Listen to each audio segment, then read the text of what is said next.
The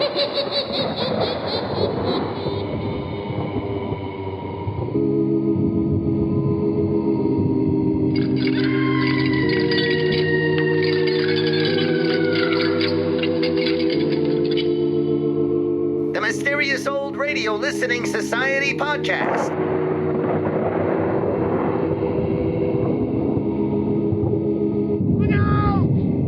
Welcome to the Mysterious Old Radio Listening Society, a podcast dedicated to suspense, crime, and horror stories from the golden age of radio. I'm Eric. I'm Tim. And I'm Joshua. We love mysterious old-time radio stories, but do they stand the test of time? That's what we're here to find out. This week we're listening to an episode I chose, The Red-Headed Woman from Suspense. One of radio's most prestigious and longest-running shows, Suspense premiered on CBS in 1942 and continued to thrill audiences until its final broadcast in 1962.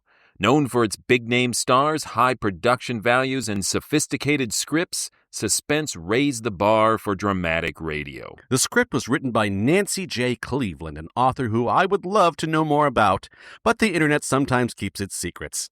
Is this the same Nancy Cleveland who appeared as an actress in a couple episodes of The Whistler? Maybe?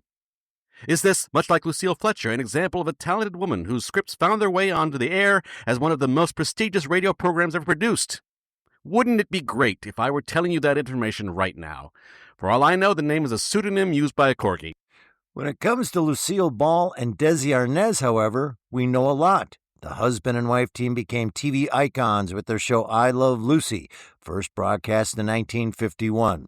This was 11 years after the two were married in real life, and only 2 years after they appeared together in this episode of Suspense. The Red-Headed Woman with Lucille Ball and Desi Arnaz, first broadcast November 17th, 1949. It's late at night, and a chill has set in. You're alone, and the only light you see is coming from an antique radio.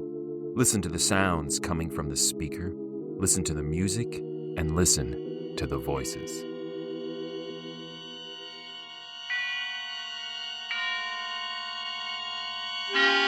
Suspense.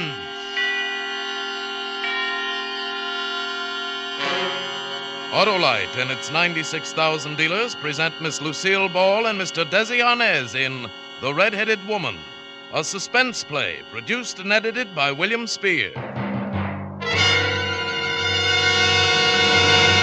Well, Hap, are you over your cold? Oh, no, Harlow. I still feel run down. Hey, watch your words. We're on for Autolite Stay Full batteries, remember? And Autolite has done everything to keep these brawny bundles of endless energy from running down. Why, Autolite Stay Full batteries have extra water reserve above the plates to foil failure from lack of liquid. Need water only 3 times a year in normal car use. They've even got fiberglass retaining mats at every positive plate for longer battery life. Why, in recent tests based on SAE life cycle standards, Autolite Stay Full batteries gave 70% longer average life than batteries without Stay Full features. So, friends, see your Autolite battery dealer and get an Autolite Stay Full battery for your car. You're always right with Autolite. And now, with The Red-Headed Woman, and with the performance of Desi Arnaz and Lucille Ball, Autolite hopes once again to keep you in suspense.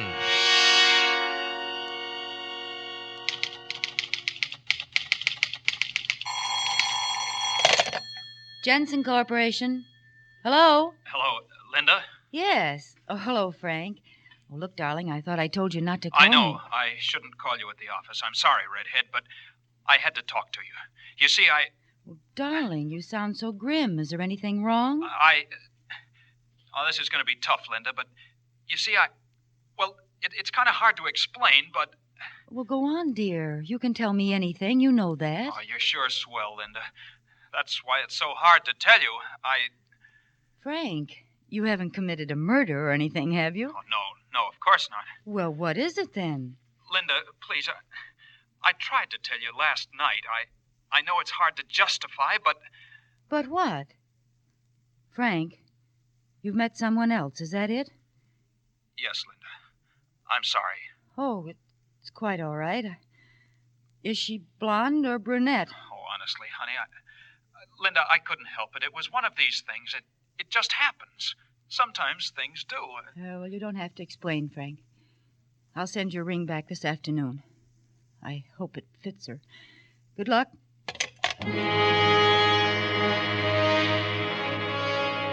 Tears came, and then I tried to laugh it off.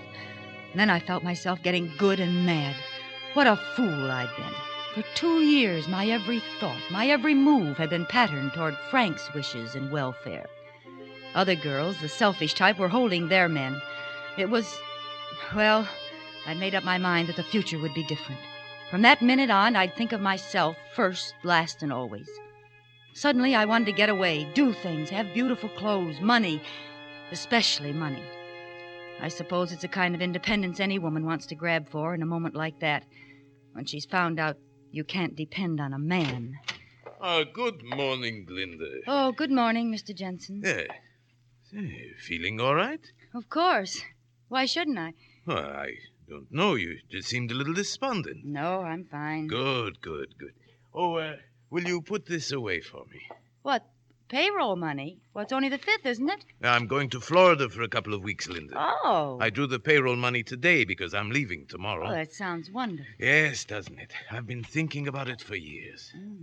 Say, why don't you take a few days off while I'm gone, Linda? What? Oh. Why don't you, Linda? It's a good idea. Certainly I won't be needing you. Well, I could come in on the 14th and handle the payroll. Oh, you needn't bother. I can get Walters Well, to... he's pretty busy, Mr. Jensen. I'll come back and handle it. I'll just be in the country somewhere close by. Thank you, Mr. Jensen. Looking back, I suppose I thought of stealing the payroll right then. I must have, for a few minutes after Mr. Jensen left, I visualized how easy it would be. Only he and I had the combination to the safe. He'd be far away in Florida for 2 whole weeks. I could leave the next day. I could have at least 10 days before anyone could find out anything was wrong. I thought about Frank and that brush-off he'd given me. How easily I might forget him in new surroundings. Well, when I closed the office that evening, I took the envelope with $21,000 in bills and stuffed it into my handbag. Then, I don't know why, I took the gun Mr. Jensen always kept in the safe.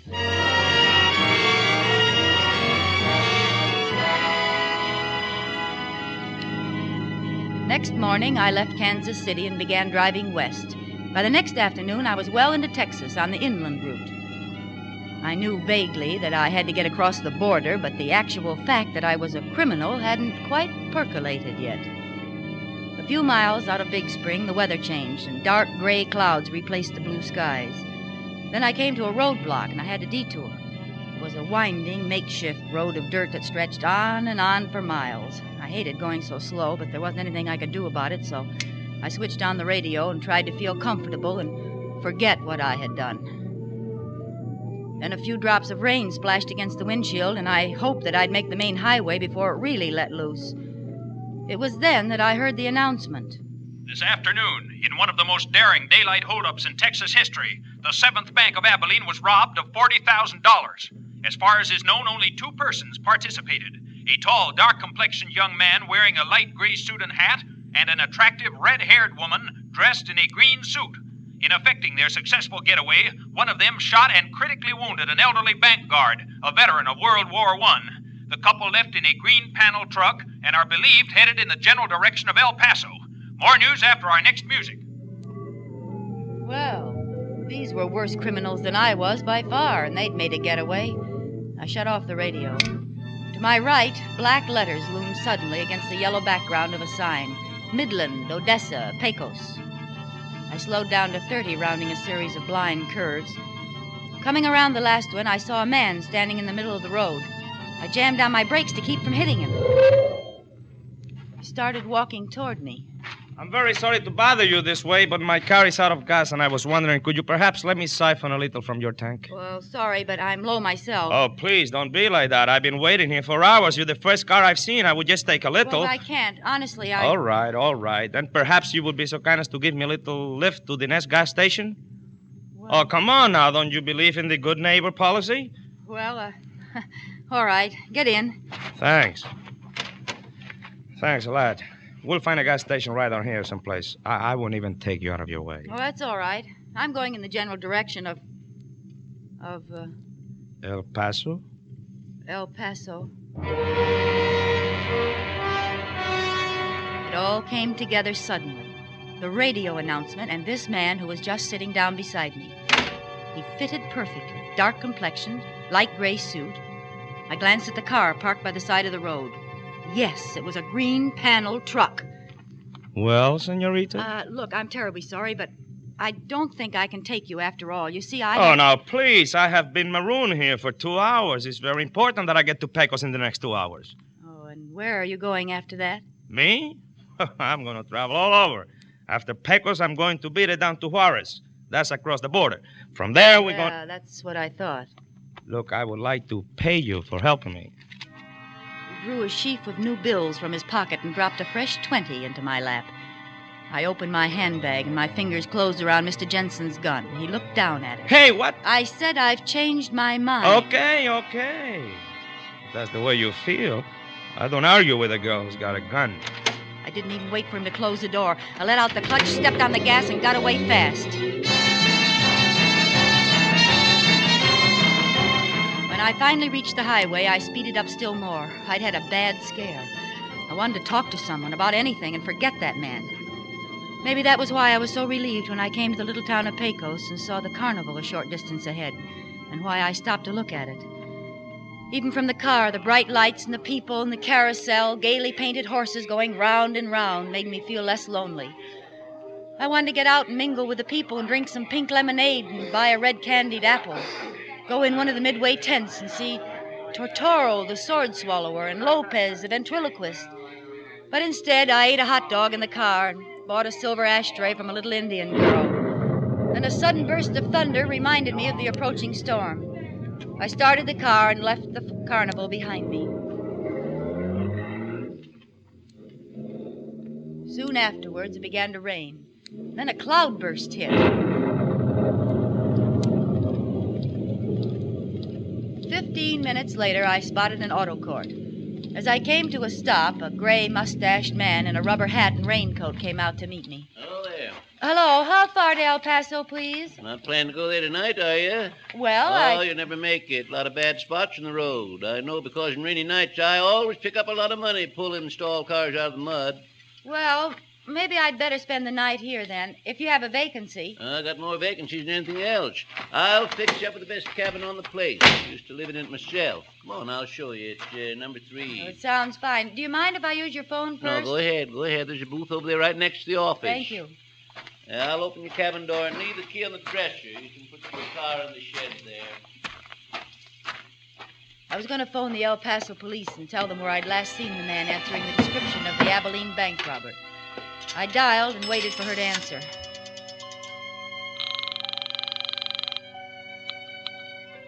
Operator? And then I remembered something. There should have been a woman, too. A woman with red hair, but the man had been alone. Operator? After all, there was more than one green truck in the world. More than one dark young man. Operator? And besides, I thought with a shock, I'm in no position to risk their maybe tracing the call and finding out my name and investigating me. I hung up the receiver. I went out and wheedled a cup of coffee and a donut out of my host. And then I went up to my cabin and went to bed.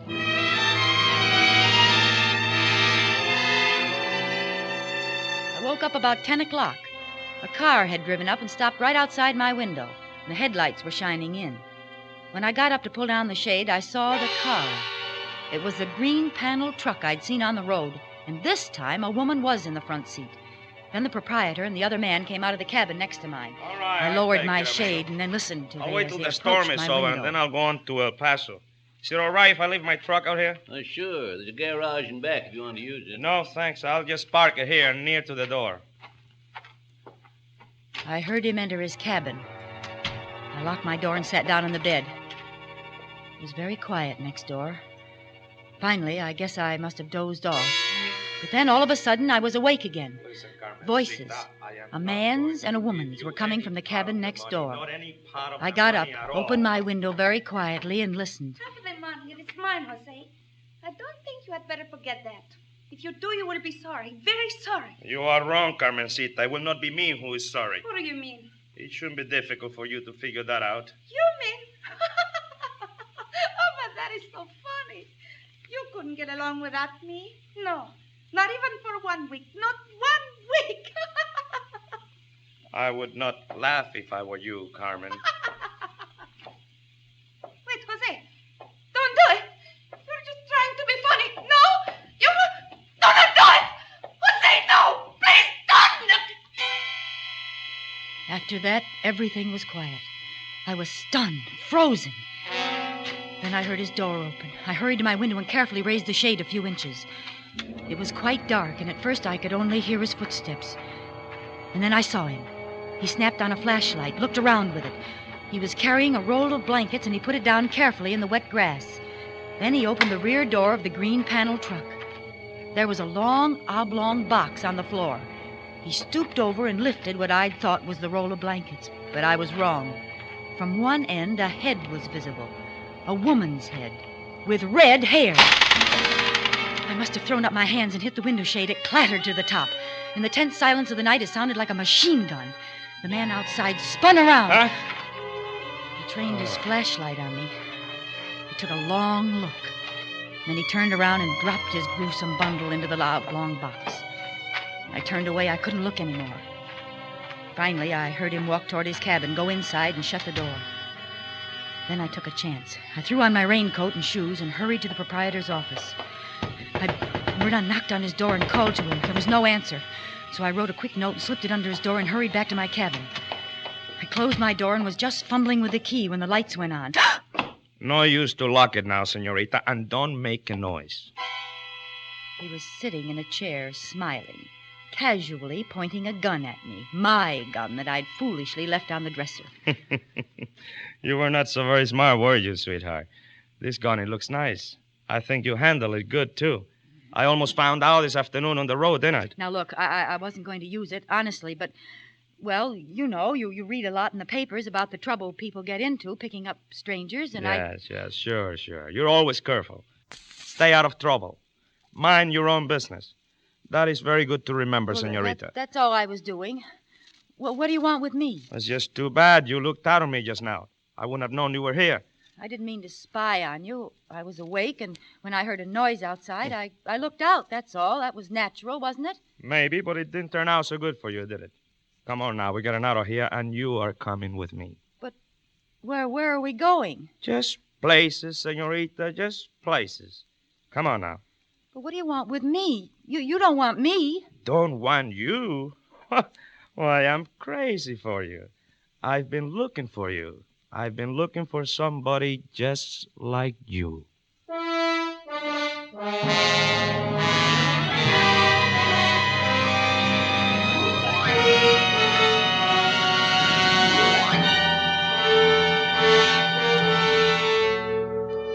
Autolite is bringing you Miss Lucille Ball and Mr. Desi Arnaz in The Red-Headed Woman, tonight's production in radio's outstanding theater of thrills, Suspense.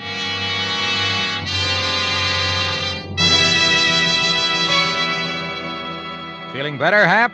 No, Harlow, I think I'll take the vacation my doctor advised. Decided where you'll go? Not yet. Well, how about the Atlantic Ocean, or the Great Lakes, or the Mississippi River? Say, that's a lot of water. Right. It'll remind you of Autolite Stay Full batteries, that they have longer and larger liquid reserve above the plates as compared to ordinary batteries.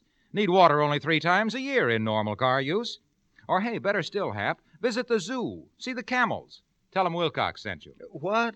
And get tossed out on my ear for suggesting that Autolite Stay Full batteries can go without water longer than camels can? Well, tell them about those fiberglass retaining mats protecting every positive plate for longer battery life. Tell them that in recent tests based on SAE life cycle standards, Autolite Stay Full batteries gave 70% longer average life than batteries without Stay Full features. Well, wherever you go, Hap, take along an Autolite Stay Full battery. You're always right with Autolite. And now, Autolite brings back to our Hollywood soundstage our stars Desi Arnaz and Lucille Ball in The Red-Headed Woman, a tale well calculated to keep you in suspense. It was quite a moment. Jose motioned with the gun for me to pick up my suitcase. And right then the door opened and the proprietor came in. I got your note, miss. Well, what's all this? What's the gun for, mister? Oh, Belongs to the lady. She was just showing it to me. Oh, yeah? Well, yes. Yes, that's right. I'll take it back now. This man bothering you, miss? Is that why you left the note? I'd thought of the $21,000 in my handbag. I wanted this murderer locked up, but I didn't want to risk too much investigation. I wasn't bothering her. No, I just thought I heard someone at the window. And when I couldn't find you, I went next door, and this gentleman was kind enough to... Yeah. Guess I owe you an apology, mister. But then when I saw you with a gun... It's okay. Forget it. Forget it, amigo. Sure. Well, good night. All right, you stand over there. Well, I guess you must be crazy for me, eh? To lie for me like you did? No, I'm just fond of myself. Things have kind of changed, haven't they, Jose? Oh, you know my name, too. I know all about you. Really? Yes, I guess things have changed. All right, now. That was a good idea you had before about leaving here. Come on, pick up my suitcase. Yes, ma'am. Where are we going? Like you said, places, Jose. Just places. Now walk quietly. My car's right outside. Anything you say, senorita.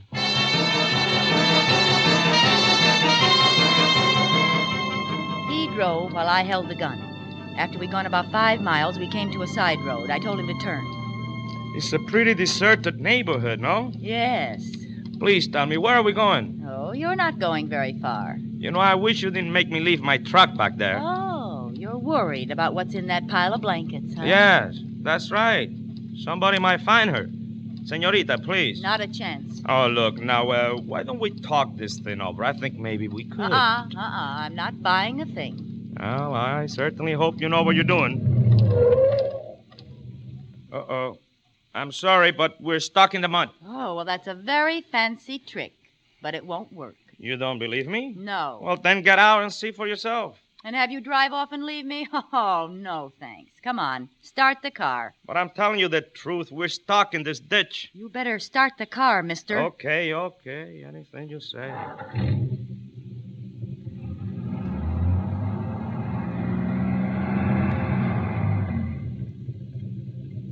You see? Try it again. All right, but it'll only get us in deeper.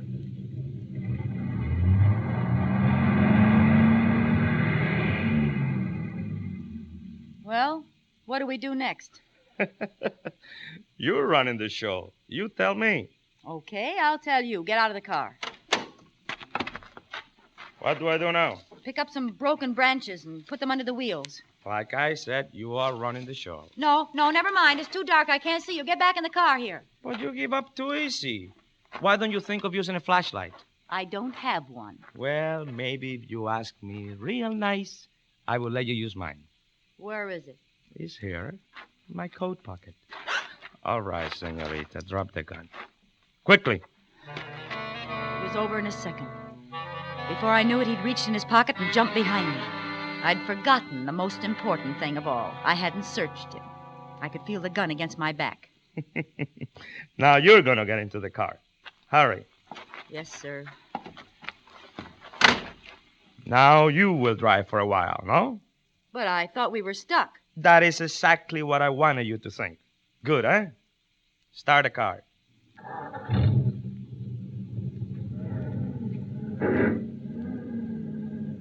You know, senorita, you should have searched me before we started. Yes, I've already figured that out. Yeah. But this whole thing is kind of new to me. Oh, come on. Let's quit the kidding. You know, I think you would have been very surprised if you would have searched me. You know why? Nothing would surprise me. Oh, I think so.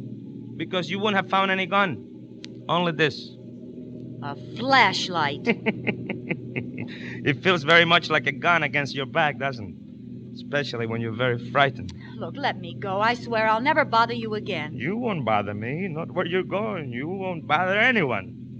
Drive a little faster, please. I drove for several miles without saying a word.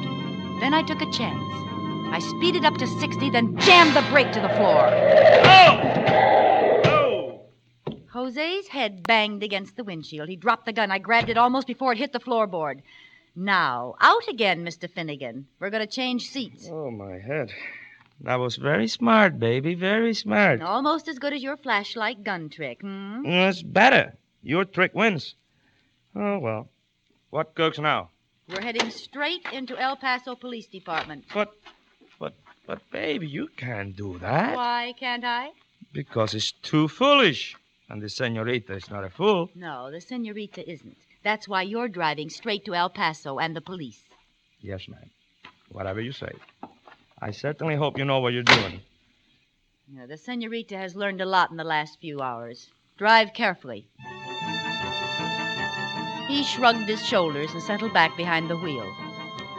I decided I'd been needlessly concerned about the police. After all, no one knew I had the $21,000 in my handbag. No one even knew it was missing. When I handed the police the man they were looking for, they wouldn't bother about me. They would accept my statement that I was just a secretary on my way to Mexico for a vacation. As we entered the outskirts of El Paso, I switched on the radio and settled back to enjoy it. And now our Texas roundup of the latest Texas news. Texans who expect quick and speedy action when it comes to lawbreakers in our state won't be disappointed when they hear the outcome of the bank holdup and killing of a guard in Abilene 2 days ago. What? What's that? Be quiet, Culprits, listen. Manuel Milani, a non-Texan, and Betty Murphy, a red-haired Californian, were apprehended today in Big Spring, only 61 hours after their spectacular holdup of the 7th Bank of Abilene. Both freely confessed to the crime. The bravery of our Texas... Hey, wait a minute. You wait a minute. Stop the car. Now, I don't believe it. Neither do I. You don't? All right, then. Who was it you killed? Me? I didn't kill anybody. Oh, stop it. It was your accomplice. I heard the argument, and then you killed her, and then you... Oh, you're crazy. What do you mean I'm crazy? Right this minute, there's a red-haired woman dead in the back of your truck. What the... Oh. Oh, boy, that's a good one. You know, you're right. You did hear an argument, and you did see me put a red-haired woman in the trunk. She was dead. Yes, that's right. She has been dead all her life. She's... The argument, as you say you heard, went something like this. Half of the money? It is mine, Jose. I don't think you had better forget that. If you do, you will be sorry, very sorry. You are wrong, Carmencita. I will not be me that is sorry. You couldn't get by without me. No, not even for 1 week. Not 1 week. For heaven's sake. A ventriloquist. What do you mean, a ventriloquist? I am the best. Jose Lopez, the great. Oh, what a relief. Your relief. What about me? I thought the whole time, here I am traveling with a criminal. Me? How could you think that I was a... Why not? You got the red hair, you're wearing the green suit, just like the description. Oh. Hey, listen, there's only one other thing that is confusing me. What's that? How come you carry such a big bankroll? All these thousands of dollars in your purse. Well, Yes? Well, you... Oh, what's the use? I might as well tell you the whole story.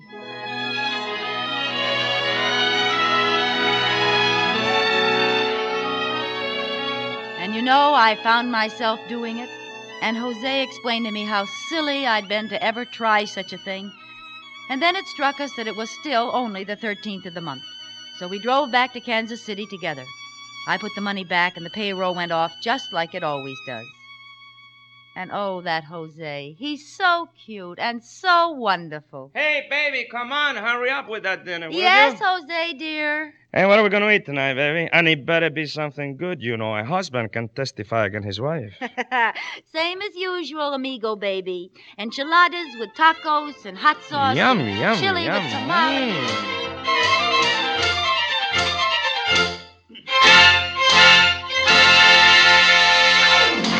Suspense, presented by Autolite. Tonight stars Lucille Ball and Desi Arnaz. Lucille, I heard your radio show last Friday night. Like it? Sure, swell show. Mind if I get in? Of course not, Desi. I warn you, Desi. Harlow will try to sell you an Autolite Stay Full battery. Oh, me, I'm sold already. That's just what I was going to tell Harlow. His product is terrific. Why, thanks, Desi and Lucille. Autolite Stay Full batteries are, as Desi says, terrific. They need water only 3 times a year in normal car use. Yes, sir, their extra liquid load above the plates as compared to ordinary batteries helps lick a leading cause of battery failure. Autolite Stay Full batteries are just one of more than 400 products Autolite makes for cars, trucks, planes, and boats in 28 plants coast to coast. These include complete electrical systems used as original equipment on many makes of America's finest cars and trucks. Batteries, spark plugs, coils, distributors, starting motors, bullseye sealed beam headlight units, all engineered to fit together perfectly, work together perfectly, because they're a perfect team. So, folks, don't accept electrical parts supposed to be as good. Ask for and insist on Autolite original factory parts at your neighborhood service station, car dealer, garage, or repair shop. Remember, you're always right with Autolite.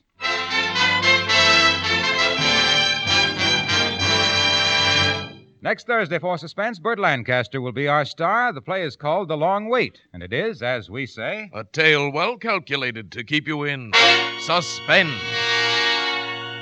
Tonight's Suspense play was produced and edited by William Spear and directed by Norman MacDonald. Music for Suspense is composed by Lucien Morawek and conducted by Lud Gluskin. The Red-Headed Woman is an original play by Nancy J. Cleveland.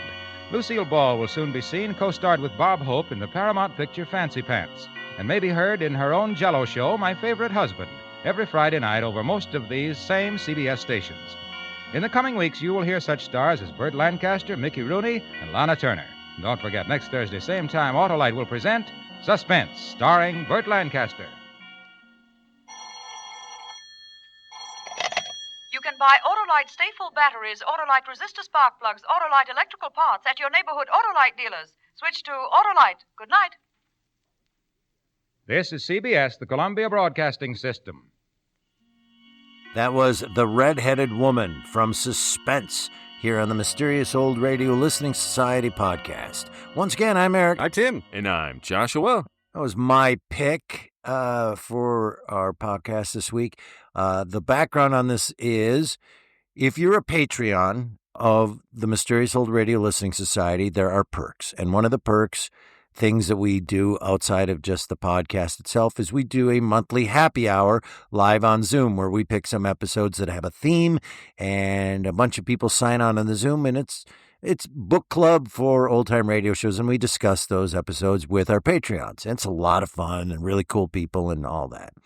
This month of April of this in 2025, whenever you're listening to this, our theme, we decided at the end of happy hour for April was going to be doing shows that had famous comedians doing dramatic roles.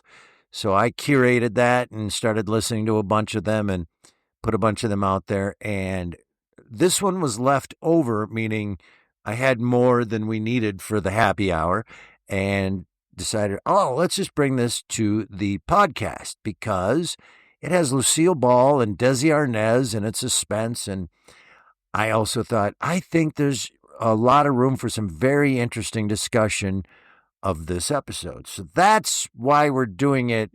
So if you're a Patreon, you're going to listen to this, and you're going to get 3 more in the happy hour this month. That's, I believe, Red Skelton, Fibber McGee, and Molly. And Bob Hope. So that's what we're doing in the... I mean, by the time this episode goes out, it's already happened. Yes. And it's been amazing. And yes. People are still just basking in the glow yes. of this happy hour as yes. they hear this. But so for those that listen, this is your extra one. As I was listening through the first time, my initial reaction to like the first half or so of the story was like the stakes don't seem as high to these characters as the situation would indicate. Right. And then there's the ending where I go, oh, well, okay. And then after that, I put together like, oh, you can't have these people like edge of their seat, we're crazed, we're freaking out, and then like, oh, silly us. It doesn't work that way. So it was a really interesting script to me in retrospect of trying to balance these two halves. And then getting through all that, listening to it, knowing what the whole arc is, coming to realize this is the most cold-blooded ventriloquist I have ever seen represented.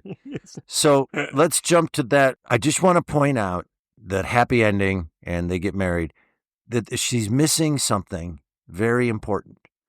Yes, they mistook each other's identity. And yes, what a lark. What a lark. And let's get married and let's go back. Okay, all that's fine. The Lucille Ball character didn't stop to consider, Yes, but he still was outside your cabin having a full conversation, an argument with his dummy. That's a red flag, red-haired woman. Well, or you That's could say, weird. oh, he's just practicing his act. Why out and there? His act is to argue with his red-headed female dummy and then murder her. Also, she saw her in the car and being put in the car, right? Yeah. Which means This this is is stuck into a room got her gun, and This is a full-sized ventriloquist dummy, everybody. I think it is a nice twist in this script to reveal that Jose thought she was the redheaded woman Yes. who had robbed the bank. So that papers over him Sure. holding her at gunpoint, but it does not forgive the ventriloquism bit. And I've heard other people critique this because they just thought it's too ridiculous that he's a ventriloquist. I don't care. Right. I love ventriloquists. I love the whole Carney vibe. I'm down We for all the, love ventriloquists. the Ray Bradbury, Tom Let's Waits surround sort ourselves of with aesthetic. ventriloquists. Yeah. It's just that it is so thin as a clue. It's thin Or it's and so weird. thin as a red herring. Because no Red-haired ventriloquist would do the red herring like murder act. It's so strained. And now I want to jump quickly onto Tim's arc with this, which is the exact same arc I had, where I was like, why are they so unengaged? It kills all the suspense. They're treating it like they're Lucy and Desi doing a suspense episode. That's exactly right. And I got to the end, then re-listened to it, and I came to the same realization. Okay, if I'm going to be generous, if I'm going to steel man their performance, they are playing, I came to the same conclusion, playing to the last beat. Yep. Right? And so they want to create the characters that would realistically fall in love and get married. Now, my response to that is, change that ending, you idiots. Yes. Yes. Don't destroy an episode of Suspense to justify that ending. And even that, I question whether that was really what they were doing. I think they got to what I came out like, this is a good story, not good suspense episode. First of all, I believe the popularity of Lucy and Desi, somebody got involved with this script and said, this is how it's got to end, and this is how it has to go. And I feel like there is marketing involved in this. Let me give you some examples. Lucille Ball is a tremendous actor, and it shows up again in this. Much like Jean-Luc Picard on Star Trek, she's acting and everybody else is terrible. So she really isn't. I love Lucille Ball. She is phoning it in this episode. She's She better is than just reading it. But I mean, Desi I got some Star Trek I issues there as well. disagree. Desi is terrible. I disagree. I feel Desi has a little Really? bit of life and joy to him. She's just, and I love Lucille Ball in He's other doing, suspense episodes. but this is what I'm saying. The character that he's doing is the same in I Love Lucy. But he hasn't done it yet. Oh, Zing. zing. He's doing Jose in I Love Lucy. Ricky's a ventriloquist. Right. They're going to wake up in the last episode and she's in bed with a ventriloquist. So it could have so much more meat, this ending. I agree with Tim. I love this twist that they both think that each other is the thing. You got a great script there. I think the ventriloquist part is not only hokey, but again, I'm making a joke, but it is a big hole for me. You are going to marry this person who's outside talking to a ventriloquist dummy. And I think is super weird. I think you're right. As someone thought it was adorable to do the meta thing that it's Lucy and Desi. Let's have them get married at the end. And I reached the same conclusion as Tim of like, well, maybe Lucy was trying to justify that character at the end, but she didn't need to. Like, she could have performed the tension of the scenario. It's just from the get-go, she doesn't give us any sort of idea as to why she would be motivated to steal that money. And it's like... She got broken up with. But she's really mellow. It's the most civil, low-key breakup ever. And I say this as a Lucille Ball fan, and her performances in other episodes of Suspense have been superb. Correct. She just had a bad week where she went, I'm just going to go get that paycheck. I'm going to read these lines and go home. The point you're making about the breakup being mellow and not offering us motivation for her to commit that big of a crime, I agree with, because we are told that this is not boyfriend-girlfriend. They're fiancés. Yeah. And he did it over the phone, jackass. and then she has to send him the ring back. Like, that's a huge thing. She has to kind of get it out of him. Which is supposedly on script the motivation for her to go, well, then screw it. Life's not worth living. I'm going to go live this other life. But it doesn't come across. And let me as back that up. intense. At first, I thought it was fascinating how muted she was. I thought it was intentional. I thought, like, oh, maybe she's psychotic. Right. Like, or just we're going to see her snap, tamp everything down until she freaks out. But she stays exactly at that level. Like, the most life she gives any line is reading the menu that she's offering him at the end of tacos and enchiladas. Yes. And like, wow, had you put a little of that into the rest of the script, Lucy? To see the story that it sort of promises a little of this very nice, well-mannered person who's going to commit the one crime and get in so much trouble. Like, there's so many good suspense and escape scripts that are like, I did one thing wrong. Yeah. And it spiraled out of control. Right. I think also the suspense beats are very familiar by this time. It's sort of a muted on a country road kind of thing. Let me ask you this. The beats of who's in charge, did it feel like filler to you? Like, now I'm going to get the gun back. Now you get the gun back. Now I get the gun back. Do you know what I'm saying? Like, is that essential to narrative? Is it suspenseful? Is it intriguing? Or is it filler? What's this line between marital farce and edge of your seat thriller? I think it was intended. Yeah, it doesn't do either of them really well. Yeah. I think it's intended to create the suspense of, oh, now she's back in charge. But instead, it just felt like, now what? Okay. It was like, oh, you got the gun again. Right. It was like they were playing checkers. Yeah. Right. Oh, you should have searched me. I should have searched you. Yep. Right. Okay, good. So it wasn't just me. One of the reasons I said, yes, let's bring this to the podcast is, yes, it's Lucy and Ricky, and let's hear this. And yeah, this is phenomenal as far as historical significance. But the other reason was I just wanted the three of us to rewrite this thing because it's really close to a cool. So here's the other thing it needs. Bank robbery. This is the center one. I'm using my hands on the podcast. That's the center story. There's a bank robbery, blah, blah, blah. Here's the description of the people. Here's a person that kind of matches that, who's also done commit a crime. We're still good. We got all that. Ricky's character, Jose, needs to also have done something wrong, but not that. He needs to be on the run also. Eric, he's ventriloquist. He has done something very wrong. He's arguing with a full-sized, this is a blow-up doll, people. This is not a ventriloquist act. And the carnival thing. Oh, I really want to go in, and here's a car. Wow, is that forced? Right? So that we can bring back the fact that he's from that carnival she saw. Do you know what I mean? It's forced in there. And yet I didn't, the first time I heard it, which wasn't for this, I've heard it years ago, but I didn't make the connection. I didn't jump to the conclusion that he was a ventriloquist, even though. No. That's fair. I did not like, oh, this old chestnut. Oh, boy. I will Here say, we go. I will say at the end, when it's revealed, by the way, when he's doing the voice, which he's not, of course, but when he's doing the voice at the end to explain to her, I thought we were in a flashback scene. So I still didn't know what was going on. I said, why are we in a flashback? When I was trying to imagine of like, it's my conjoined twin. Right. So when he said, she goes, oh my gosh, you're a ventriloquist. That was the first time that ever entered my head. So I will give him that. I went, oh, that's stupid, but caught me off guard.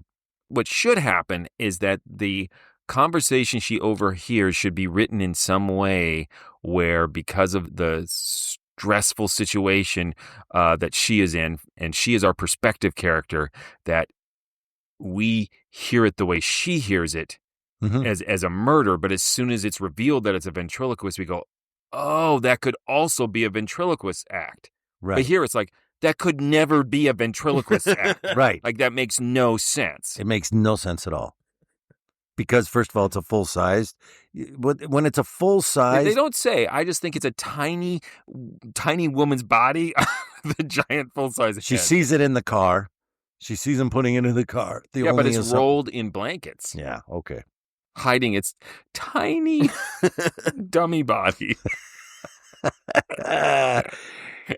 The point being is, two people on the lam or have done something wrong being falsely accused by each other of a third crime that neither one of them, but they both fit, is a really interesting premise. Do you know what I'm saying? Like that, they're so close here. And I think I think the thing that is for me even harder than to get my head around than the ventriloquism is that she stole a sizable amount of money, a life-ruining amount of money if she gets caught. I think $250,000 in today's money. I did look that up. And at the end, it's almost like she has to be reminded, like, oh, when you have all this money in your purse, like, oh yeah.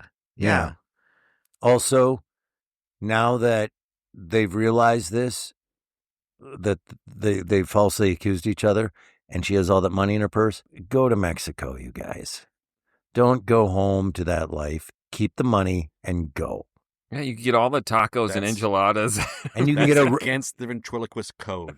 Well, he could get a regular-sized ventriloquist dummy then. He could afford not the full-size pricing model. Works? Yes. Full size or cheaper. If you're a very wealthy ventriloquist, you get a very tiny ventriloquist dummy. The other big script issue I have is everything is revealed with a radio announcement. Yeah. It's just really good timing of turning on the radio. Yeah, and it would have been so much more interesting if after both suspecting one another, they actually stumble across the actual murderers and have to realize, oh, wait a second. These are identical twins. I mean, they're also from the carnival there. Right.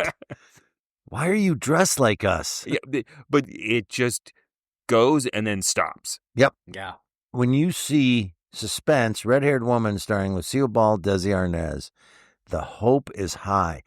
But I think, and I'm going to say it again, I know I said it, I think this got marred by someone or many people getting involved saying, this has to have this kind of ending, and it has to have this cheese value. If it had actually been suspenseful all the way up to that point, you'd forgive it. If Lucy had actually made an effort, then I would have thought that ending was really funny and a little cute button. And as long as it was suspenseful up to there, I wouldn't have cared. Right. It's everything before that ending that annoys me. Right. I would theorize that a lot of how we perceive of Desi and Lucy in popular culture is based upon I Love Lucy that didn't exist. Right. That this might be a time when people we like these two people. We like that they're a real married couple. Yes. This sitcom-like story was something that people wanted at the time, that they'd be really happy to hear this. I agree. After years and years of the TV show, I agree that they were probably right and people liked it, but there's a lot of meat left on that bone that could have been explored. Although I am, and always have been, a big defender of Desi Arnaz in that I think he's underrated as a comedy straight man. Oh, yeah. I think he's really good. Obviously, his role in the I Love Lucy show was not to be the comedian, but he's quite funny, and his timing is impeccable. Mm-hmm. And like I said, I thought he had more life to his performance, even though, again, it didn't seem to really jibe with the script. Right. But it at least wasn't a monotone reading. Yes, I will give you that. I wanted to hear him sound scary. Oh, and he does do the one Desi / Ricky Ricardo, like, guffaw. Yeah. Yeah, he does. So that made me happy. Yeah. But you're right. They are kind of prisoners of I Love Lucy when you listen to this today. That's exactly right. Great premise. Needed to not waste this premise on these two stars because you got handcuffed by that. I also think there were script problems too. So this is like a perfect storm of problems. Yes. And I also wonder how much like Lucy and Desi say, hey, I'll do this script. And then they get it and they're like, this sucks. Right. And there's a little bit of petulance to Lucy's performance. It's like, well, if you're going to give me a crappy script, I'm not even going to try. I'm now totally just backfilling motivations and behind the scenes gossip that I've created entirely from was scratch. written by a corgi. What's that internet myth that goes around about Lucy discovering a secret Do you not know this story? It goes all over there. It's a lie, by the way. It's a lie. That Lucy had a filling in her mouth that was receiving radio signals. Oh, yes. And they were able to uncover a Japanese. I have heard this, yes. That's awesome. Oh, it's even if it's a lie, it's awesome. It's all BS. I think it was based on an interview or some joke that she did She on told a a television joke. show. Yes, and so, but then it got turned into. You can still find people telling this story as fact.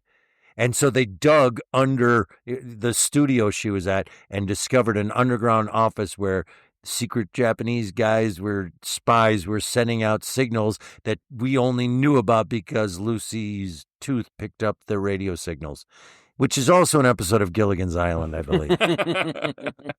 Yeah. Anyway, voting, I'll start with highly disappointed, so much potential. That's all I got for this. The story has potential, and I will tell you that in all sincerity, I have notes on this premise of a story that I might write something that has that idea of criminals on the lam being accusing each other being a third different crime. A different crime. Yeah. I just, there's something to that. I kind of want to say this doesn't stand the test of time because in a lot of what the complaints are had to do with the span of time that it's been. It's just plain old, like there are parts of this story that I enjoy. They're really interesting to me. But it kind of fails at the basic episode of Suspense. It does not have me on the edge of my seat. No. Yeah, I also struggle with determining whether this stands the test of time or not, because I think the weaknesses of the script would have been a weakness at the time. However, at the time, Lucy and Desi performing it would have been more of a novelty than it is now. Yep. And so I do think it struggles to stand the test of time because that value that was there in 1940, whatever, is not there today. Because we have access to Lucy and Desi doing so many other things that are so much better, including another Suspense episode. Yep. Which will bring some other point to the podcast. Hopefully it's better. I can't remember if I've heard it or not. I've definitely heard this before. And I went, I'm not bringing this to the podcast. This sucks. Thanks, Eric. You're welcome. Tim, tell him stuff. Hey, please go visit ghoulishdelight.com. That's the home of this podcast. You'll find other episodes there, including some other Lucy episodes of Suspense, which are really good. You'll also find links to our swag store, our Spreadshirt store. Gross, stop saying that. It's what it's called. Our spread shop. Gross. Oh, my God. That's something you get in the You hospital. can get like a spread sweater or a spread mug. It's all good stuff. And you can link to our, I won't even add spread to it, so to keep it pristine, our Patreon page. Yes. Go to patreon.com/themorals and spread this podcast. Eric already did the best promotion for becoming a patron, and that is that you get to hang out with us. I mean, that is worth at least a couple bucks, right? Is it? I mean, a couple bucks of you giving it to us. Yes. We've been told we're fun. So if you would like to determine how fun we are, please go to patreon.com/themorals. If you'd like to see us performing live, the Mysterious Old Radio Listing Society Theater Company does recreations of classic old-time radio shows and a lot of our own original work live on stage. Come see us performing audio Come drama. see us spread live. Come see us. Man, Live. Spread. You can go to ghoulishdelights.com, and that's where you can find out where we're performing, what we're performing, and how to get tickets. And if you can't see us on any particular show, on any particular month, Glasses. we do record the audio of those live performances, and that if you're a Patreon, you get to listen to those shows. It's a perk. You it's a have spread to perk. listen to them. Yes, or we double your fee, right? Yeah. Okay. What's Not a coming? donation, it's a fee. It's a tariff. What's coming up next? Next is my choice, and we will be listening to an episode of The Mysterious Traveler titled The Accusing Corpse. Until then... Look out!